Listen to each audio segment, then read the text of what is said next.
बच्चों अस्सलाम वालेकुम। So what we are starting today, हम लोगों ने स्टार्ट की हुई थी बच्चों लेविंसन से। हम लोगों ने माइकोलॉजी स्टार्ट की हुई थी जिसमें हम लोग फंजाई को स्टडी कर रहे थे। माइकोलॉजी वाला सेक्शन हम लोगों ने स्टार्ट किया हुआ था। We were studying chapter number 49 systemic या फिर एंडेमिक माइकोसिस।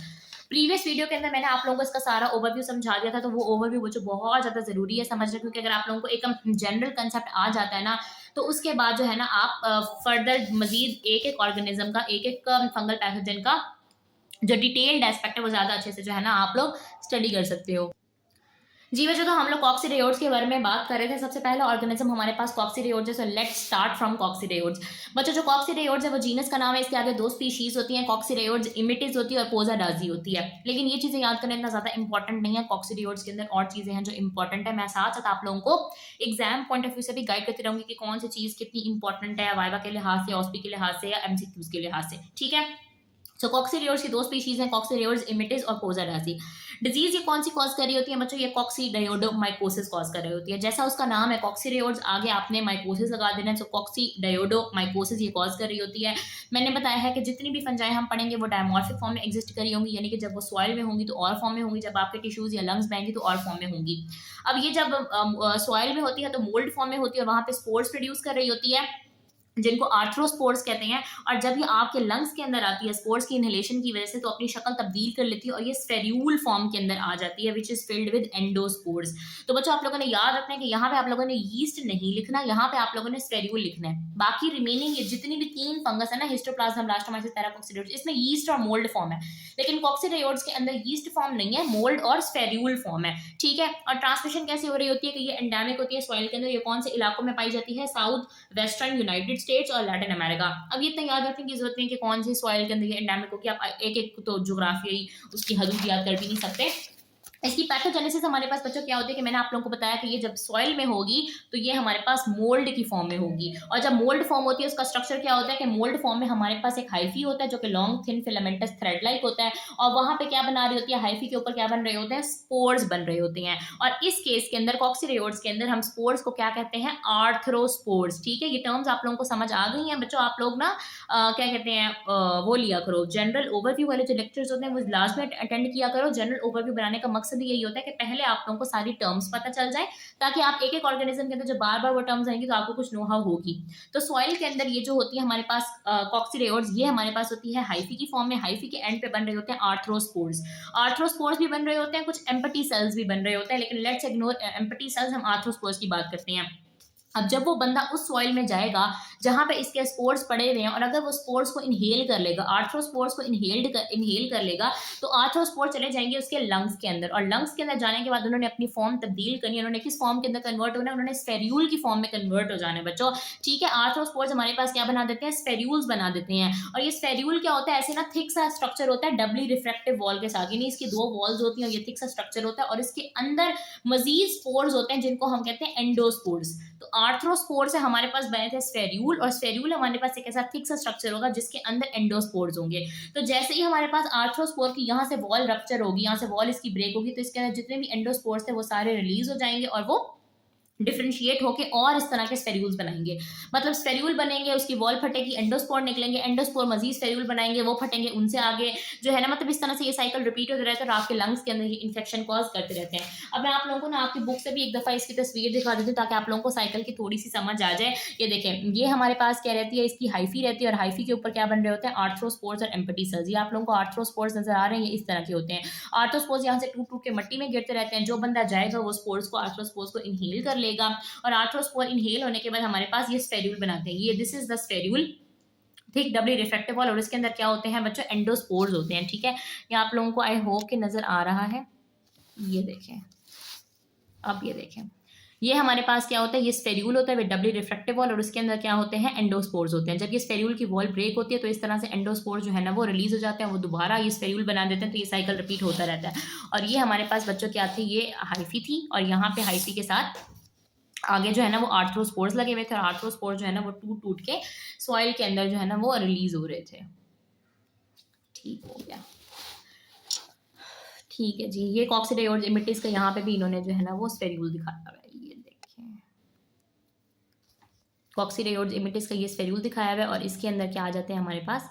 ये एंडोस्पोर्स आ जाते हैं इसके अंदर। ठीक है बच्चों, ये हम लोगों ने कॉक्सीडियोड्स की फॉर्म्स वगैरह डिस्कस कर ली। इसकी मैंने आप लोगों को ट्रांसमिशन बता दी। ट्रांसमिशन सबकी सेम रहेगी, ठीक है, पर्सन टू पर्सन कोई ट्रांसमिशन नहीं होती, हमेशा सॉइल की फॉर्म में जो है ना वो ट्रांसमिशन हो रही होती है। अब अगर हम इन्फेक्शन की बात करें, जाहिर है वो स्पोर्स जो है ना वो आपके लंग्स के अंदर जा रहे हैं, तो वो आपके लंग्स को इन्फेक्ट करेंगे। लंग्स के अंदर ये क्या कॉज कर रहे होते हैं, लंग के अंदर नॉर्मल इन्फेक्शन कॉज कर रहे होते हैं। हो सकता है जो पर्सन हो वो एसिम्प्टोमेटिक हो सकता है उसको कम्युनिटी एक्वायर्ड निमोनिया वाले कुछ फीचर्स आ रहे हो, फीवर हो, कफ हो, मैं आगे क्लिनिकल फाइंडिंग में मैं आप लोगों को बताऊंगी।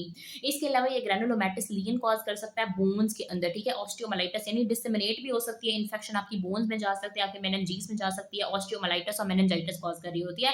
असल रोल जो होता है वो आपकी सेल मीडिएटेड इम्यूनिटी का होता है। ओवरव्यू में मैंने आप लोगों को ये बात बताई थी कि जो रोल होता है वो आपके टी सेल्स का होता है। टी सेल्स आपके मेन डिफेंस सिस्टम होते हैं।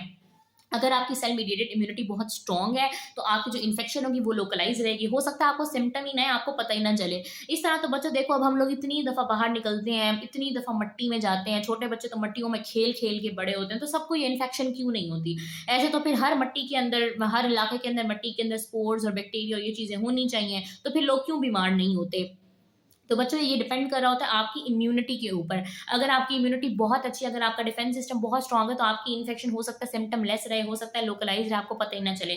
लेकिन अगर आपकी सेल मीडिएटेड इम्यूनिटी बहुत ज़्यादा वीक है तो इवन इन्फेक्शन होने के साथ साथ वो इन्फेक्शन डिसेमिनेट भी हो सकती है, ठीक है। उसके बाद हम बात करते हैं क्लिनिकल फाइंडिंग्स की। सबसे पहले तो ये पल्मोनरी डिजीज कॉज करती है, जाहिर है लंग्स को इन्फेक्ट कर रही होती है, तो हो सकता है एसिम्प्टोमेटिक रहे। अगर सिम्प्टोमेटिक है तो हो सकता है कम्युनिटी एक्वायर्ड निमोनिया वाले फीचर्स आए, फीवर हो, कफ हो।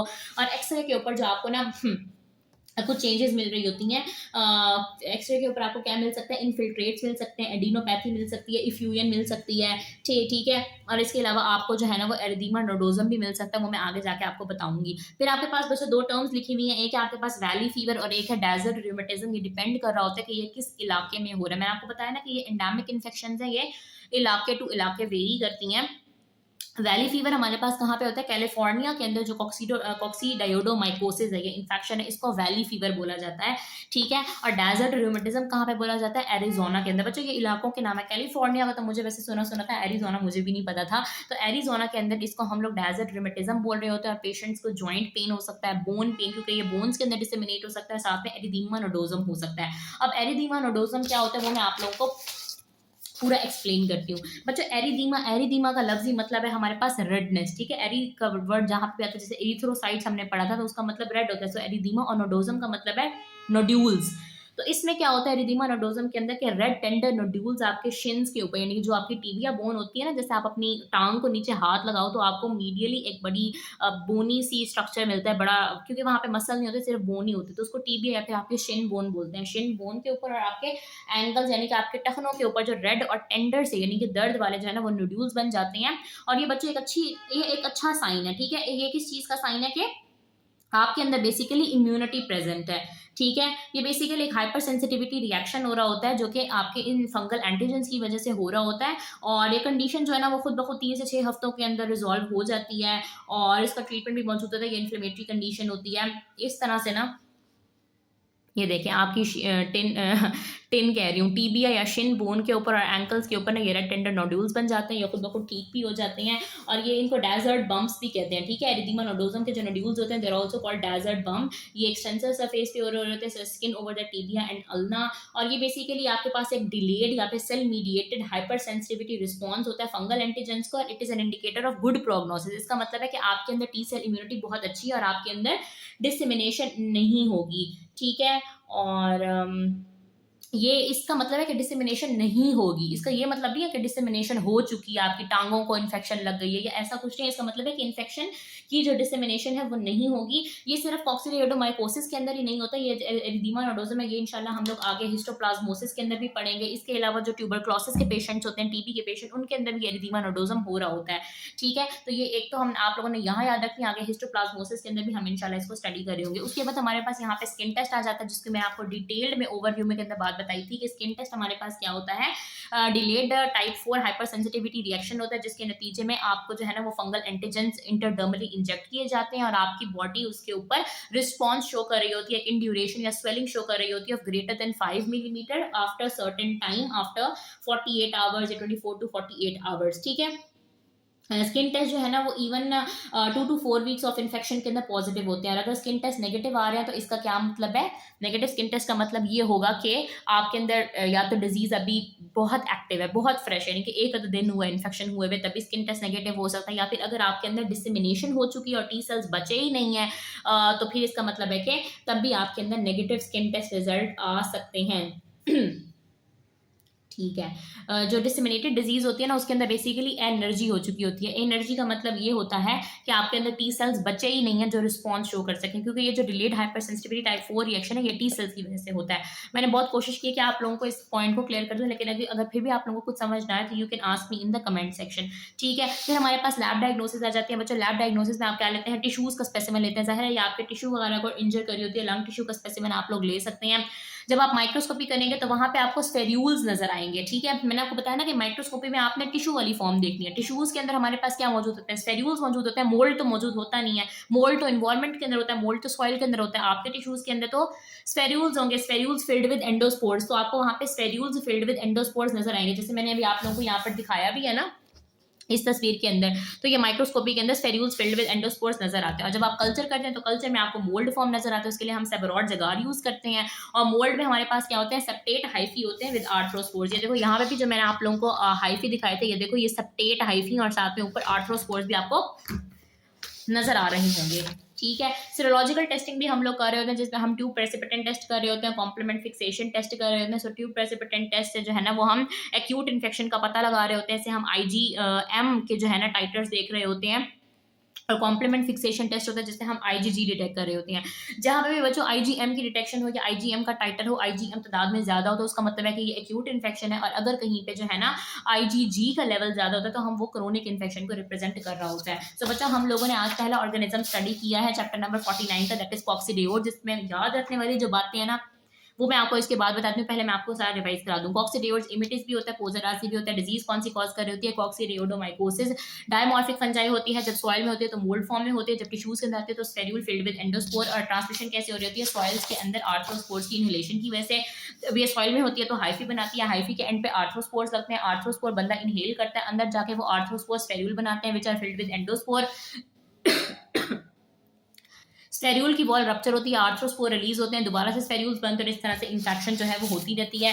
सबसे पहले लंग्स के अंदर इन्फेक्शन होती है, एसिम्प्टोमेटिक भी हो सकती है, कम्युनिटी एक्वायर्ड निमोनिया या फिर इन्फ्लुएंजा वाले सिम्टम आ सकते हैं, fever, cough, changes in the lungs, valley fever, desert rheumatism भी हो सकता है, आपके बोन्स को भी इन्फेक्ट कर सकती है, मेनिंजाइटिस भी कॉज कर सकती है। All depends upon your immunity कि आपके अंदर इम्यूनिटी कितनी अच्छी है। एरिथेमा नोडोसम हमारे पास क्या था कि जो एक्सटेंसिव सरफेस है, जो हमारे पास शिन और एंकल्स की स्किन है उसके ऊपर नोड्यूल्स बन जाते हैं, इनको डेजर्ट बम्स बोलते हैं। और अगर एरिथेमा नोडोसम बन गया तो इसका मतलब it is a sign of good prognosis. ये इसके अंदर भी बनेंगे और हिस्टोप्लाज्मोसिस के अंदर भी बनेंगे। फिर मैंने आप लोगों को स्किन टेस्ट बताया, लैब डायग्नोसिस बताइए कि जब हमने माइक्रोस्कोपी करनी है तो हमें टिश्यू वाली चीज नजर आएगी, स्फेर्यूल्स फिल्ड विद एंडोस्पोर्स नजर आएंगे। और जब आप कल्चर करेंगे सेबरॉड अगार के ऊपर तो आपको सेप्टेट हाइफी नजर आएंगे विद आर्थ्रोस्पोर्स। अब ये सेप्टेट हाइफी विद आर्थ्रोस्पोर लिखना जरूरी है, ये बताना जरूरी है। सीरोलॉजिकल टेस्टिंग भी हम कर रहे होते हैं, ट्यूब प्रेसिपिटेंट टेस्ट जिसमें हम IgM के टाइटर देख रहे होते हैं, और कॉम्प्लीमेंट फिक्सेशन टेस्ट के अंदर IgG डिटेक्ट कर रहे होते हैं। सो अजान आ रही है, मैं बस वीडियो बंद करती हूँ और इंशाल्लाह हम लोग नेक्स्ट हिस्टोप्लाज्मा डिस्कस करेंगे। Thank you very much.